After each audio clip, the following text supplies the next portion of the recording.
Hi, welcome to day 14 of Mili vlog from Salem. வீட்டிலையே காலையில் இருந்து இருந்து போர் அடிச்சிருச்சுங்க. ஈவினிங்காக எங்கேயாவது வெளியில் போகலான்னு சொல்லி பிளான் போட்டப்போ தான் ஓல்டு பஸ் ஸ்டாண்டில் எக்ஸிபிஷன் போட்டிருக்காங்களாமே. இந்த எக்ஸிபிஷன் இயர்லி மிஸ் பண்ணாமல் போடுவாங்க. நாங்கள் சின்ன வயசாக இருக்கும்போதெல்லாம் இளம்பிள்ளையிலேருந்து சேலம்க்கு மிஸ் பண்ணாமல் வருஷம் இந்த எக்ஸிபிஷனுக்கு வருவோம். இன்றைக்கி நாங்கள் எக்ஸிபிஷன் போகும்போது நாங்கள் சின்ன வயசில் அம்மா அப்பா கிட்ட அவ்வளோ ரெக்வஸ்ட் பண்ணி இந்த எக்ஸிபிஷனுக்கு கூட்டிகிட்டு போங்கன்னு சொன்ன கதை தான் எனக்கு ஞாபகம் வந்துச்சு. ஆனால் இவங்களெல்லாம் நாங்கள் கேட்காமலே கூட்டிகிட்டு போகிறோம் இல்லையா, அதனால தான் இவங்களுக்கெலாம் அதோட வேல்யூ தெரியலை. சரி, நம்ம கதையை விடுங்க, நம்ம இன்னைக்கு எக்ஸிபிஷனை சுற்றி பார்க்கலாமா. என்ட்ரன்ஸ்லேயே அக்வாரியம் இருந்துச்சு. நான் கிளாஸ் பிரிட்ஜ் அக்வாரியம்லாம் மலேசியாவில் தாங்க ஃபஸ்ட் டைம் பார்த்தேன். இங்கேயும் ரொம்ப நல்லா இருந்துச்சு. எக்ஸிபிஷன் நாங்கள் வந்தப்போ கம்பேர் பண்ணதை விட ரொம்ப குட்டியாக இருந்த மாதிரி எனக்கு ஃபீல் ஆச்சு.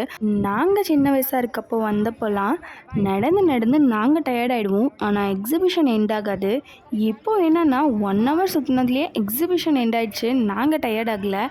வந்ததுக்கே எல்லாத்துலேயும் ஜாலியாக என்ஜாய் பண்ணிகிட்டு இருந்தோம். பால்லெல்லாம் குழந்தைங்களை விட்டு நல்லா ஜாலியாக என்ஜாய் பண்ணிகிட்டு இருந்தாங்க. நானும் சும்மா விடுவேனா, ஒரு ரைடில் உட்காரலன்னு சொல்லிட்டு நானும் என் பையனும் கிளம்பியாச்சு. ஆக்சுவலாக அவன் பயப்படுவான்னு நான் நினச்சேன். ஆனால் நான் தாங்க பயப்பட்டேன். அவன் ஜாலியாக உட்காந்து என்ஜாய் பண்ணிகிட்டு இருந்தான். இந்த ஈவினிங்கை ஜாலியாக முடிச்சாச்சு. நாளைக்கு இன்னொரு வீடியோவில் பார்க்கலாம். பாய்.